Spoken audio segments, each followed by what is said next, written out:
CargoWise Landside is deeply committed to revolutionizing landside logistics. With a complete enterprise system built for modern trucking and container drayage operators that includes proven drayage transportation management, digital rate and quote management, real-time container track and tracing, and on-demand truck, trailer, and container storage. Excellence in container drayage starts with the right software. Enhance transportation management, optimize shipment execution, and improve intermodal business operations with Trinium TMS, Draymaster, GeoStamp Track, and SecureSpace. To learn more, please visit cargowise.com/landside.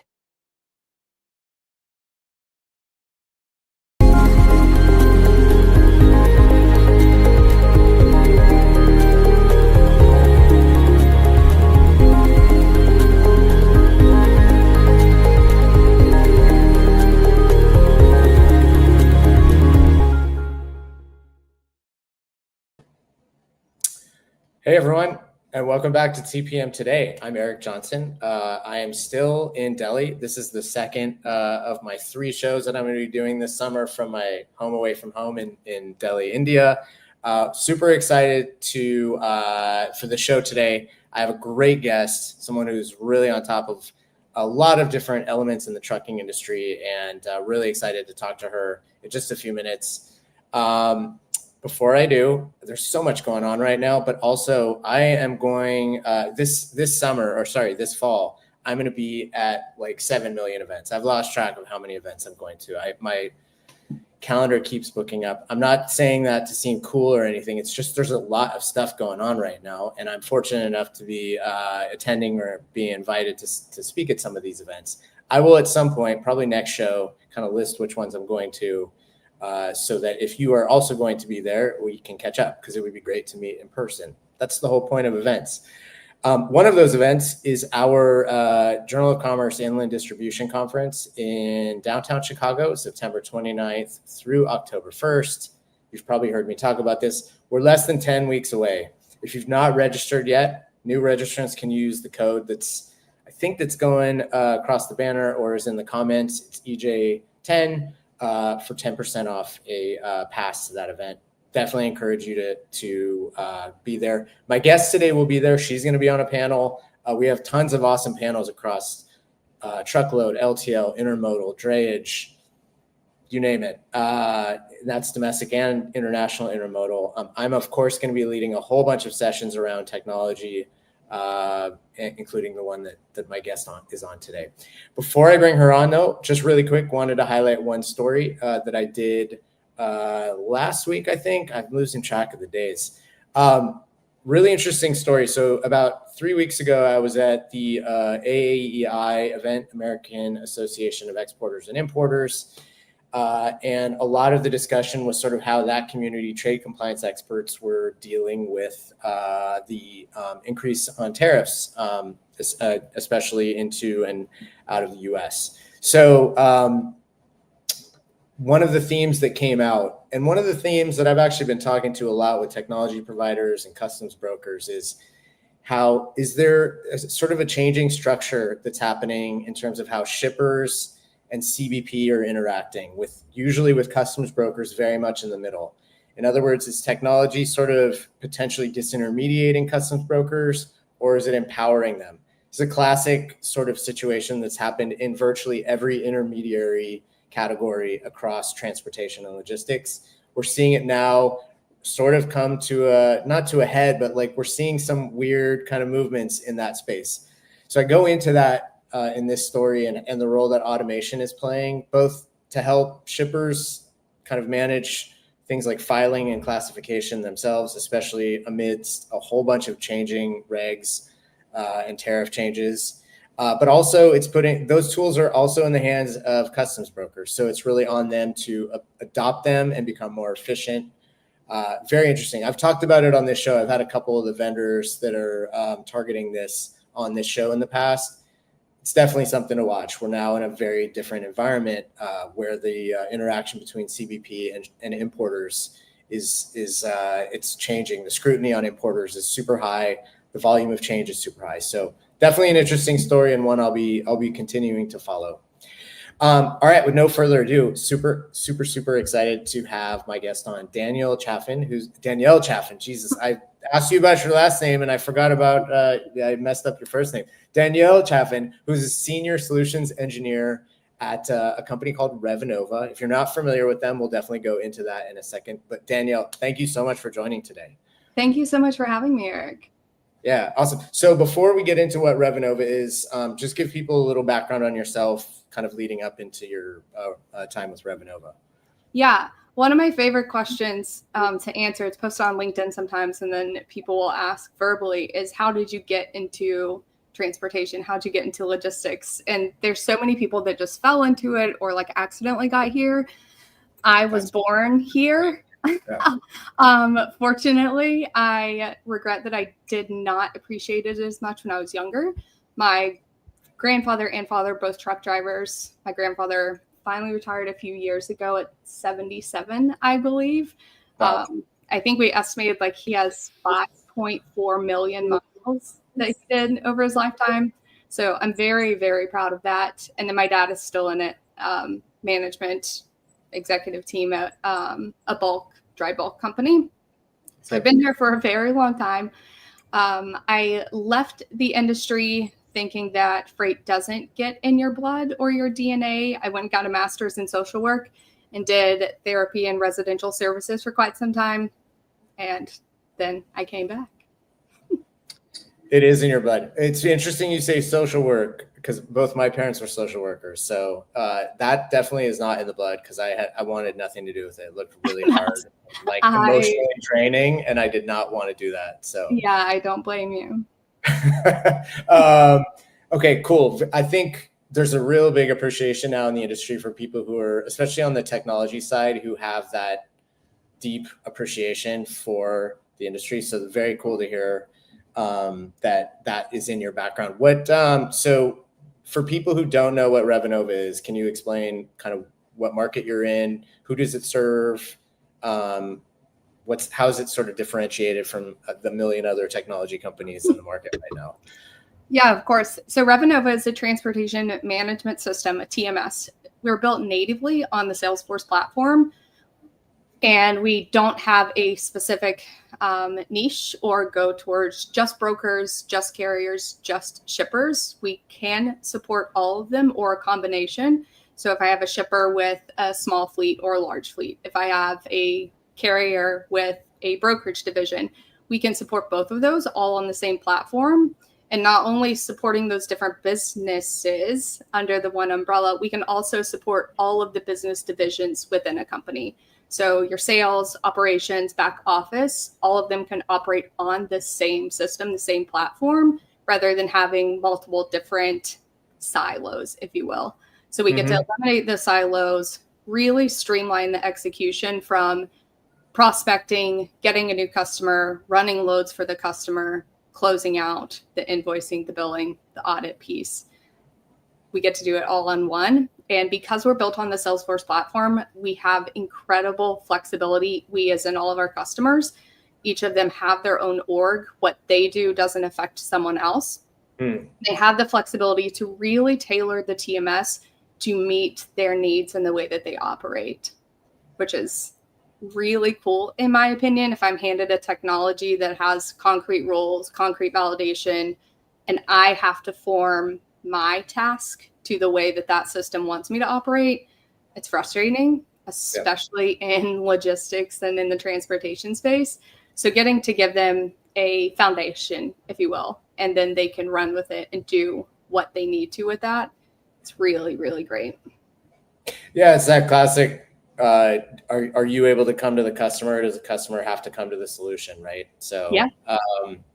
So my first interaction with Revenova was definitely through that lens of like the connection to the CRM. Why? My question has always been, because I remember writing a story about Revenova and a couple other companies that were sort of playing around with this idea of like the direct connection to the CRM, and as opposed to like two completely distinctly different systems. Yeah. Why do you think that has not like the default setting for a TMS? Like I would think a company that's a sales organization would benefit from having a very CRM centric view of the world, and then TMS is just the way to sort of like execute on that sales like focus. Yeah, absolutely. I use the analogy a lot of a medical practice, whether it's an ER or a doctor. When you go into the ER or see a doctor, the first person you see is not the doctor. You're going to see a nurse, whether it's a LPN or RN, whoever it may be, and they're going to get all of the information they need from you. If you've been there before, they have all of the history of you, and you don't have to retell your story multiple times by the time you see the doctor. It's the same concept with the CRM being embedded in the TMS. If you have, especially when companies have different divisions for that pre-sales activity and then into the operations, no one has to retell the story in Revenova. They have all of the information, all of the activity and task that went on, however long it took that sales cycle, and then they can get it and go straight into the operations. Got it. Very cool. And what's your specific focus? Like, how are you interacting with either your internal team or customers? I would assume both. Yeah. I am very much a bridge in everything that I do. So my role is senior solutions engineer. I support all of our sales team on their calls with their prospecting. So once we get into the place that the prospect is very interested in Revenova, they want to see more, I get to dig into their pain points, what their issues are today, and how they're operating. Everyone in this space operates just a little bit differently. So I get to take their use cases, some of their scenarios, really the hardest things that they're doing today, and I get to build that into Revenova and show them how it can work, how we can speed up that process, especially if it's broken out across different systems, different tools, how we can put it all into Revenova and then show it back to them. Cool. Well, we could go on and on about that. I think Revenova is a very interesting system and a very interesting approach to a problem or a system that everyone sort of relies upon. But I really wanted to talk to you in more of a personal capacity, because you do a lot of interesting digging and research into the trucking industry. Makes total sense given your personal ties to it. And there's obviously a lot going on right now. For anyone who's not paying attention, I think it's fair to say the administration, especially the new DOT secretary, has probably talked about trucking more than any DOT secretary I can think of in my professional life. And as a kid, I probably didn't care about what the DOT was talking about. But there's a lot of interesting things going on right now. And one of the things that you have you write about a lot is on the English language proficiency requirement. That was a mandate that just rolled out a few months ago, right? Like not even a few months ago, a few weeks ago, I think. Right? Yeah. And the ELP, the English language proficiency, where truck drivers on United States interstates, highways, roads, they're required to be able to read and speak the English language. That has been a regulation or a law for a very, very long time. We relaxed it when drivers are going through inspection, and when they get violations, it can be an out of service violation or it can be just a violation. And that English language proficiency was reduced to just a violation. So like a slap on the wrist. Didn't take them out of their truck, in other words. Correct. Yeah. So the new administration very quickly moved that back to, or reverted it to, that out of service violation. And it does take them out of the truck. What there's a lot of chatter about this on social media. Not that I suggest people follow social media too closely these days, because it's not tremendously good for anybody's health, including mine. But what drove you to sort of like dig into the numbers? Because I think there's a lot of people with a ton of opinions on this. I think what's interesting and why I tend to like go to you on this subject a lot is because you're putting numbers and data behind it. And yes. So what made you like dig into this rather than just have an opinion on it? So it was kind of a snowball effect. Started out, I was just interested when the crash Mother's Day weekend happened in Chattanooga. It was an Amazon driver. Everyone has been harping on Amazon drivers for quite some time.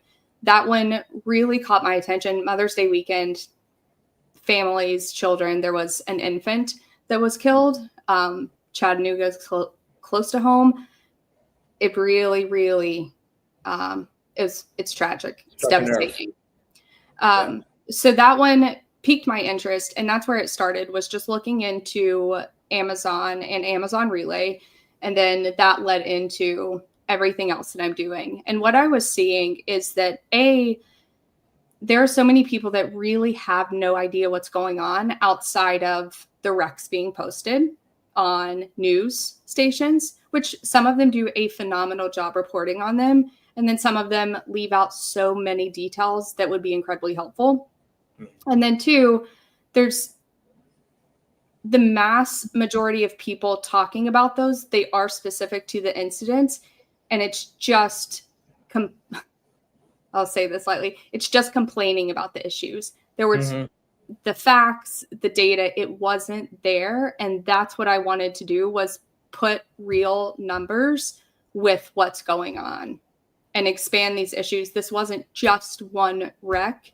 This is it's so many carriers that at any time could do the exact same thing. Yeah. What, so we're really early, right? Like this is not a something that gets impacted in a day. What, do you think it's having an impact? Because it's interesting, like my job primarily and my team's job at the Journal of Commerce, like we don't do a lot of like human interest stories, right? Because most people are subscribing to us to just get intelligence about like, is capacity in the market up? Is it down? Like, how should I be, sort of interacting with my brokers and carriers? Is it having, putting the human impact aside, which is obviously there's a human impact, I'm not disregarding that, but like from a capacity perspective, are we seeing any change yet in terms of like capacity, or is it still, I know enforcement is like difficult, right? Yeah. It's never been easy, right? You have the DOT weeks and all that, but what is the data showing in terms of enforcement right now? I don't think it's making a huge impact yet. I'm hopeful that it will. Tennessee is doing a phenomenal, wow, all of my words just ran together. Tennessee is doing a phenomenal job with enforcement. Wyoming, phenomenal job with enforcement. But then we have Texas and California. They are writing the violations for the ELP, but they're not writing them for out of service. And those two states have the highest number of inspections of the entire country every year. I think year over year is supposed to. Yeah, absolutely. But they're not enforcing the ELP. I think if they did, we may see a dent in capacity, which needs to happen anyway, but they're not enforcing it.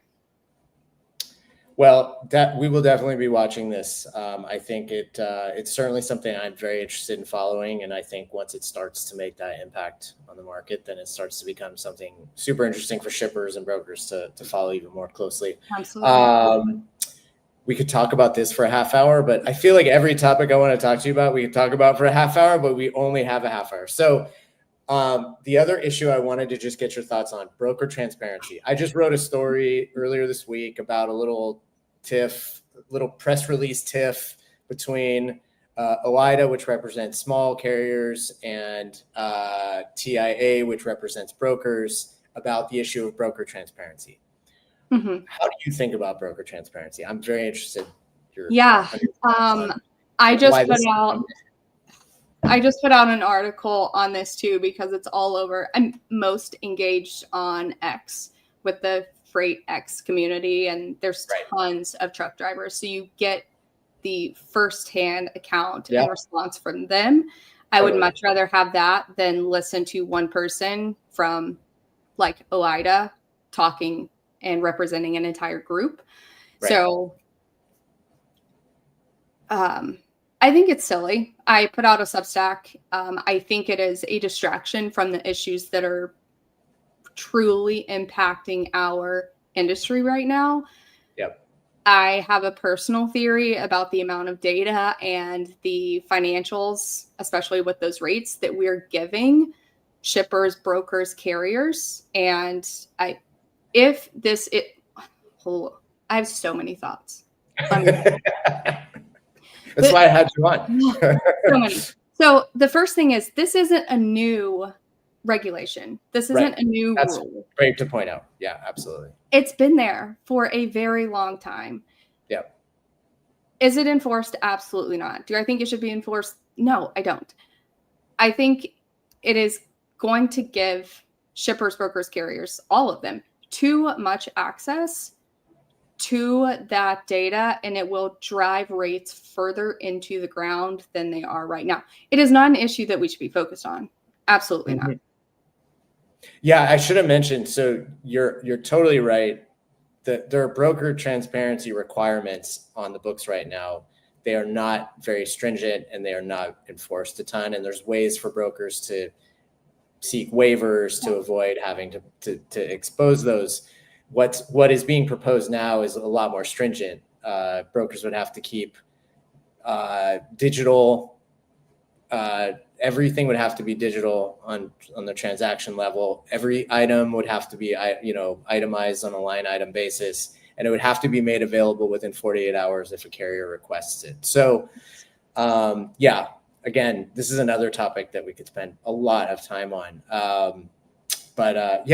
My sense is, whether you feel, and I'm editorializing a little bit here, but whether you feel strongly about this issue or not, it does feel like there's so many other issues and there's only so much oxygen in any room for any issue, especially when it relates to trucking, right? Like most people, especially politicians, only have so much time in their day to focus on trucking. Yes. And so if they're distracted with other things, you're probably taking away from things like safety and other more pressing issues. So. Yeah, and it's one of those issues that I think has been it's been an issue. It's been an issue. I don't think it's an issue. It has been talked about and pressed on the lawmakers and regulators so much. I don't want to speak for them, but I do feel like at this point, as soon as they hear those two words, broker transparency, they're over it. I'm like, I don't know what else you want us to do besides we're not going to do this. Next session. We'll tackle it next session, I promise. Okay, let's shift gears. We're shifting gears a lot here. AI agents. I really wanted to get your thoughts on this because obviously you have a lot of customers that are brokers, and I see a lot of the technology that's being aimed at the truckload industry built around agentic AI. Agentic is like the word of 25, obviously. Yeah. Agentic AI workflows, things to theoretically make a broker more efficient or to augment a broker's capacity.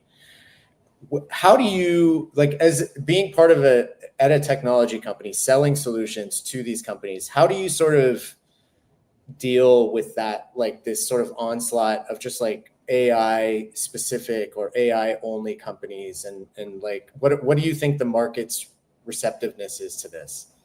I think it's interesting. I think that we had such a boom of AI solutions that the skepticism of AI came very quickly.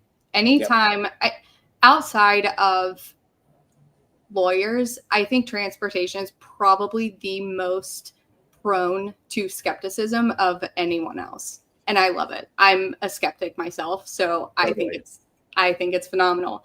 I love AI. I use it all the time. I am also a skeptic of AI. I think it can be used for good, but just like anything, I also think it can be used for not good. Growing up in this industry, being in this industry as long as I have been, I value how much we truly value relationships and knowledge. Yeah. That I cannot train an AI model on the relationships within the logistics industry and how it actually works. Yeah. I think that using AI and the agentic bots, or I don't know what you would call them, I think using agentic AI is going to be very difficult for customer service, carrier service means. I am the first one to get very frustrated when I call a place and I hear the list of options. I'm just like 000, get me to an or get me to talk to someone. Yeah, totally. Yeah. And then being, instead of directed to that menu, talking to a bot on the other side. Yeah. That's fine for like issue resolution or a larger company where I know I'm expecting it. I don't think that's going to play out well in our industry. That's fair. I think for everyday like menial task, emails, Revenova has an AI agent. We named him Artemis. We personified him, which I love. Artemis is phenomenal. He takes inbound emails from customers or carriers, parses the information from those emails, load details, quote request, truck list, parses those emails, and then gets all of it into the TMS so a person doesn't have to manually put it in. I think that's great. It's taking that workload off of the customer, the carrier sales rep, where they can spend time with their customers and carriers. Yeah.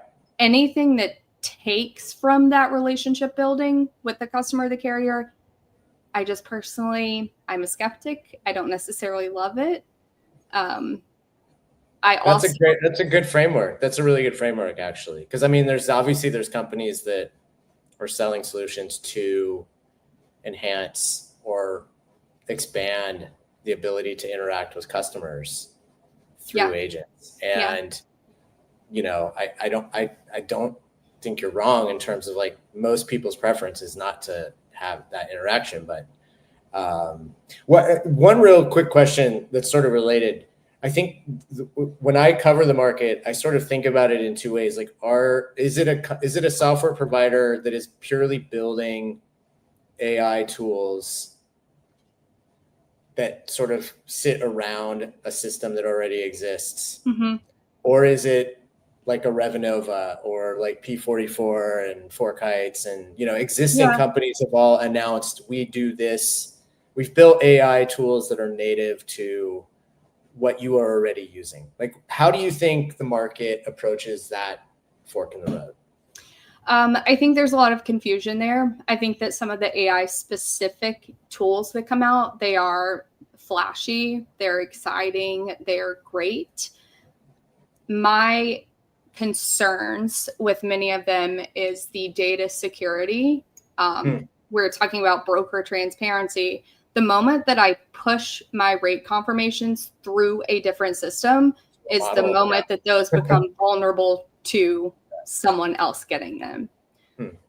So my skepticism on all of the different AI tools is really around just the data security. I would really want to poke holes in trying to figure out what they're doing, what they're using before I signed up, started using.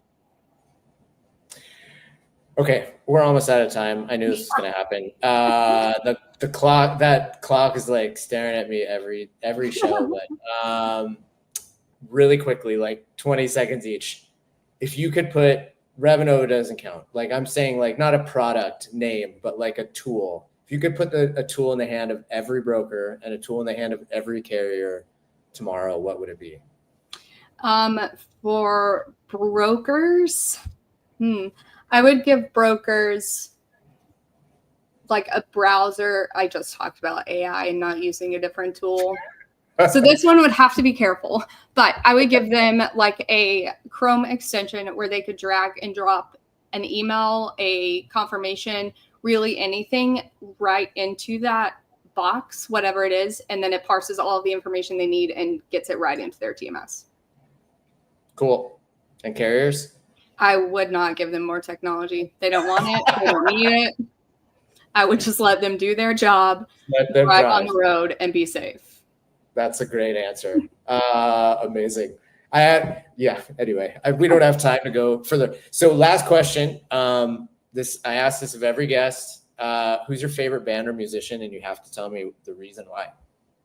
Oh my goodness. I have so many, but there's one that really is close to my heart because I followed him for a very long time. Some of his music is terrible, but it's more of the person. Colson Baker, Machine Gun Kelly, his growth and like journey through being this like crazy, wild, raged kid into what he is now. He went through rehab. He is sober now. He's a dad, phenomenal dad. The stuff with him and his daughter, it really touches my heart. I have a soft spot. All right. Well, I feel like the music choices are getting like younger with guests because I had someone do Fall Out Boy a couple shows ago. Oh that was God. Matt Silver. So I went to a Fall Out Boy show once because Machine Gun Kelly was opening, but then I left after. Okay. I'll tell Matt you said that. Danielle, what's the best way for people to reach you? I'm on LinkedIn, Danielle Chaffin. I'm on all of the social medias as maybe Danielle with 3 E's at the end of my name. Cool. I would definitely recommend following Danielle, especially on X or Twitter, if you want to keep up to date on the ELP stuff. She's doing a phenomenal job on that. Thank you so much. It's been awesome to talk to you, and have a great weekend, all right?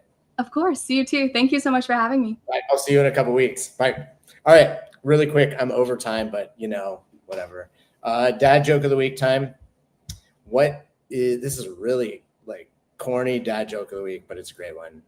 What is the difference between Iron Man and Aluminum Man? Iron Man stops the bad guys. Aluminum Man just foils their plans. I told you it was going to be corny, but it's the best I could do this week. I'll try to do a little bit better next show.